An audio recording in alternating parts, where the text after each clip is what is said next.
Hey everyone, welcome back to our Japan life. Out here deep in the countryside today. You know, our little town has about, 15,000 people.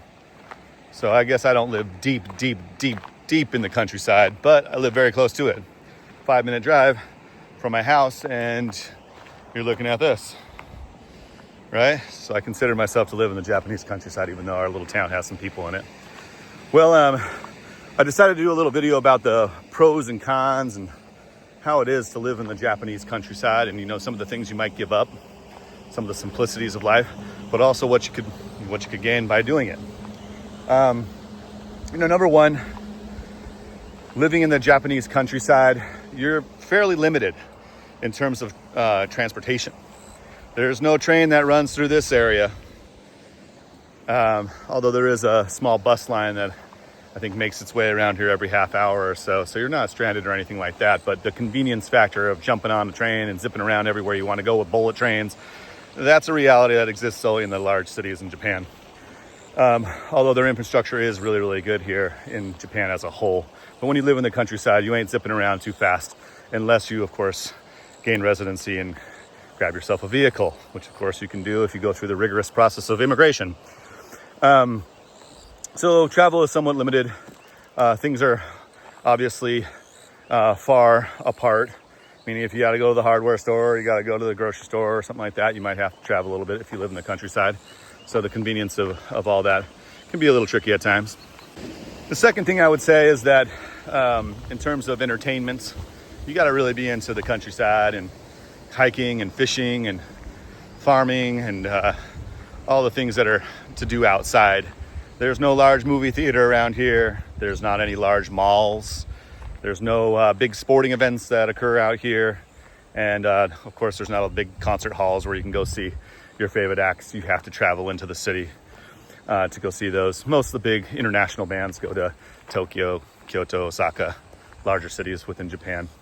So you're somewhat limited in terms of, I suppose, modern day activities and entertainments that you can enjoy while you live in a big city. But if you're a countryside person and you love mountain biking and hiking and all that good stuff, you'll really, really gain the benefit of being out in the Japanese countryside. The nature here is unparalleled.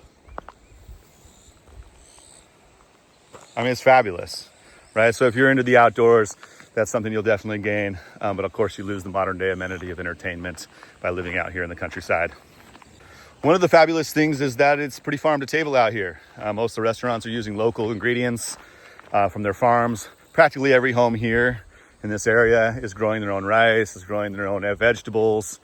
They have their own animals. So the food out here is very fresh, devoid of any types of chemicals or additives. And really, even when you go to the somewhat mainstream grocery stores, most of the stuff is organic and fresh and right, caught out of the sea, and the seafood's really good. The beef is exceptional. Even the pork products here are really, really good in Japan. So food is something that you really don't have to worry about if you're in the countryside. Of course, as I mentioned, you have to have the transportation in order to get your food.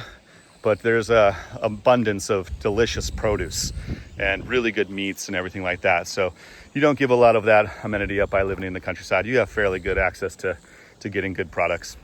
If you do decide to move to the Japanese countryside and you jump on the opportunity to buy a fairly inexpensive piece of real estate out here, do realize that no one speaks English out here. I think probably in my whole entire town of 15,000 people, which is somewhat of a larger little town in the countryside, maybe half a dozen people speak somewhat broken English. So if you plan on moving out here, make sure you have a working knowledge of Japanese. There's only so far that your phone can take you in terms of using a translator.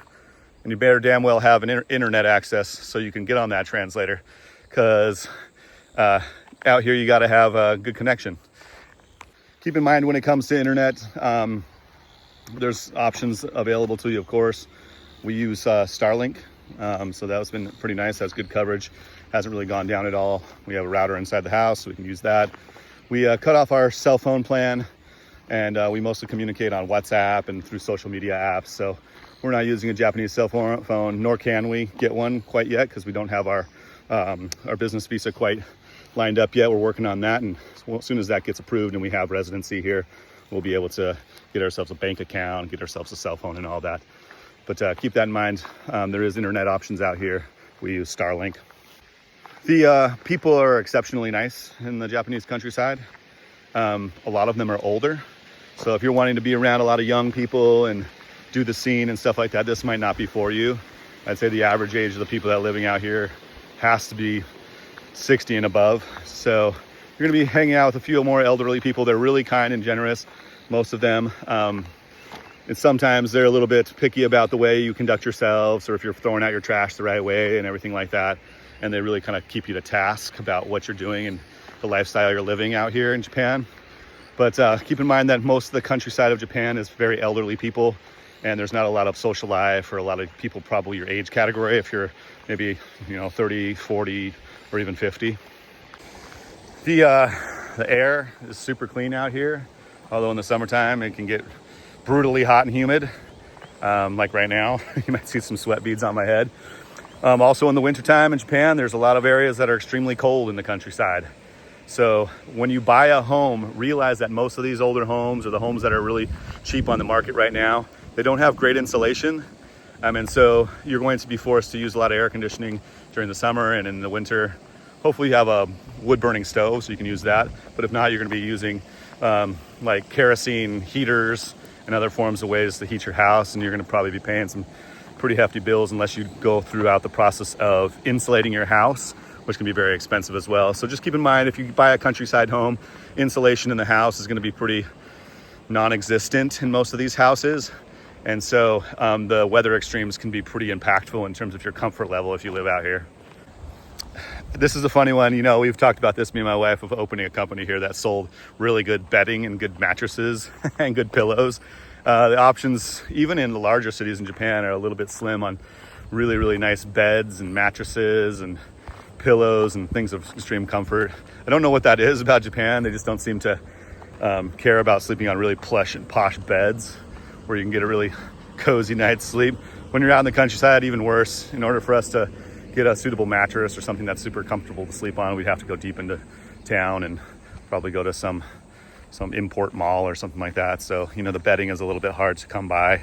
But there's always Amazon, Rakuten, like sites you can order bedding on. We did most of our furnishing of our house online with Amazon Japan, and we were able to get most of the things that are comfortable. But just realize around here there ain't no furniture R Us type stores where you can walk in and buy everything that you possibly need, especially not bedding. An incredible thing about lots of rural parts of Japan is that it's great climate and great soil to grow your own food. So if you're into sustainable lifestyle, you want to grow all your vegetables, you want to have chickens and pigs, or farm animals and have your own meat. The land options out here are plentiful. If you want to buy a big piece of land with a house on it and do your own farming, you can pretty much set up a sustainable lifestyle for yourself really quickly.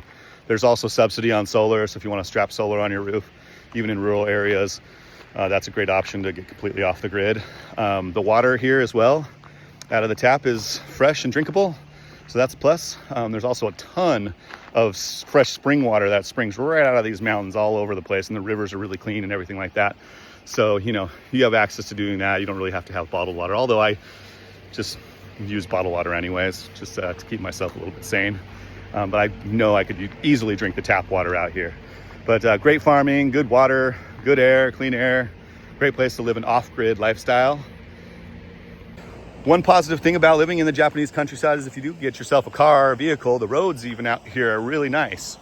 Can't say the same thing about California. They need to get the roads in gear in California. No, out here, even in the countryside, the roads are nice and slick. There's not a lot of damage to the roads. Even up in the mountains, up here where there's some ski slopes and a lot of snow during the winter, they take really good care of the roads here and they maintain them very well. So if you have a car, just know that it's a really nice place to drive. There are certain tolls that you have to pay when you drive, and the tolls aren't exactly super cheap. Of course, that's how they probably maintain such perfection in their roads. But when you use your navigation maps, whether it's Google Maps or any other MapQuest or whatever, realize there's options on there that you can click to avoid the tolls. Yes, it usually will take you about 20-30 minutes longer in your route, but you can usually take some of the off beaten path, non-highway roads that are not tolled and get to where you are for free. One more thing I wanted to mention about the fact that when you live out here, the transportation options are a little slower and all that. If you're in the countryside, you're probably a little bit farther away from an airport. Like from our house, it's about 2 hours to Osaka, where there's an international airport where you can get pretty much anywhere you want in the world. If you're a big business traveler or someone that travels a lot, or travel is part of your life where you're leaving very frequently, living out in the countryside can be a little bit inconvenient because it takes so long to get to the airports, and it adds several hours onto each time you leave and each time you come back. And then you're usually having to, because of the train schedules, when you take a train into the big city to go to the airport, they don't always go really early in the morning. So if you have an early flight leaving out, you might have to actually go to the city the day prior, spend the money to get down there, and then spend the money in a hotel, which can add extra expense to your trips. Restaurants are less out in the countryside, although Japanese is a culinary country. Even in the countryside, you can come across really amazing Japanese food. But your international options will be limited. Lucky enough that there's actually a McDonald's not so far away from my house. So if I do have an itching for some good old-fashioned greasy American food, I can just go to the McDonald's, even though it's not that greasy here in Japan. And they don't use a lot of artificial ingredients. McDonald's is amazing in Japan. You got to check it out. But yeah, the dining options in terms of international dining are really limited. There's tons of Japanese food. There's great Japanese restaurants. But if you're craving something that's not ethnic to Japan, you might have a little bit of trouble finding that type of option here in the countryside. Same thing rings true for the Japanese grocery stores out here in the countryside. There's not a whole lot of imported product. You might find yourself some, Snickers bars or Doritos or something like that. But 99% of the grocery that is in Japanese countryside grocery stores is going to be Japanese products. If you don't know Japanese, you'll have to bust out your translator and take pictures of the labels and try to figure out what the hell you're buying. But yeah, just keep that in mind. The grocery options are limited in terms of international products. You ain't gonna be finding too many jars of salsa and Mexican food, and it's really sometimes hard to find hamburger buns. So there's a somewhat limited option in terms of international foods if you're not accustomed to always eating Japanese food or you want other options other than Japanese food. Of course, here in the countryside, insects are a reality. There's lots of insects. Mosquitoes, although they haven't been that bad, to be honest with you. There's lots of places in the Midwest and the United States that have much worse mosquito problems. But we have centipedes. There's, of course, snakes out here. There's wild boar. There's a lot of wild animals. And there's monkeys even behind our house. But you can hear them in the background. Lots of insects out here. So if you're used to living in an urban city where there ain't a whole lot of insects, you'll be surprised when you come out here. There's quite a few. Although it hasn't really bothered me as much as I thought it would. Out in the countryside, you're surrounded by plants. You're surrounded by flowers, lots of wildflowers.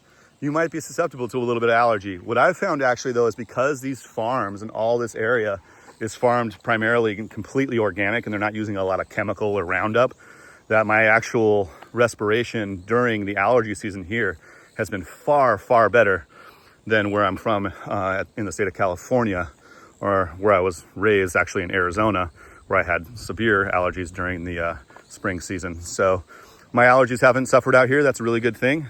Doesn't mean that it won't happen for you, but they have pretty clean air out here, and their farms, as I mentioned, aren't sprayed with all types of chemicals that might cause you to have allergic reactions. The natural wonders of the countryside are incredible. Like our home is about 20 minutes away from a natural hot springs bath community where you can go bathe in the Japanese onsens for pennies on the dollar. Enjoy those wonderful hot springs baths where when you exit, you feel like you're high. Just an amazing comfort there.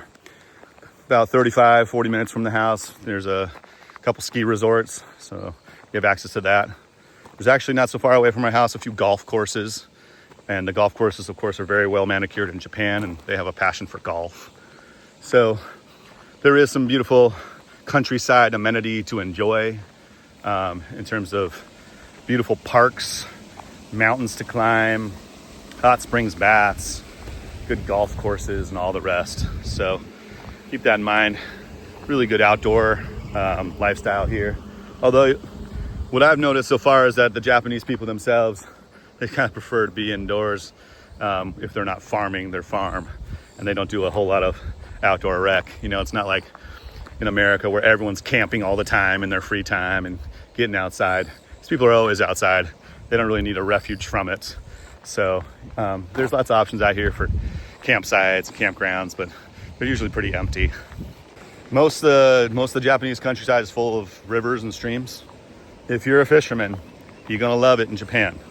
There's amazing fishing options. Keep in mind though, when you go fishing here, you have to have a license, just like in most countries. And a license can be a little bit difficult if you don't speak Japanese. You might have to try to figure out the right spots and use your translating apps or whatever you have to do until you learn Japanese in order to get a specific license for the specific type of fish you want to fish. But it's very well encouraged. There's tackle shops out here in the countryside where you can get all the lures and hooks you need. There's worms everywhere, so you can pretty much just find your own worms and you can go fishing. But yeah, fishing, if you're a fisherman, you're gonna love the Japanese countryside. I mean, literally right behind me, right? It's chock full of trout.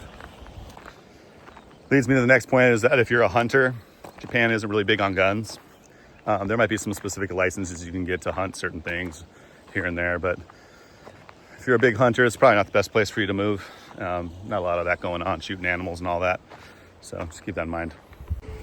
Overall, just to wrap it up, I'd say living in the Japanese countryside is absolutely amazing. If you're the right person, that's what you want in your life. It's quiet, it's wonderful, people are kind, things are clean, food is clean, air is clean. It's pretty much an amazing place to live. But I wanted to throw a few things out there just to kind of give some expectations to people that are looking at some of these lesser expensive homes out here in the countryside and give you some ideas about what to expect. Hope everyone enjoyed the commentary. Please like the video, comment below with any questions you might have for me about any of the real estate stuff or living out in the Japanese countryside, any of the issues with visas or any questions you might have. Comment below. Make sure you subscribe. That really helps us out. It's not something we're building. It's a hobby, it's a business, but everything else. But I would really love if everyone would just subscribe. Thank you so much. Cheers.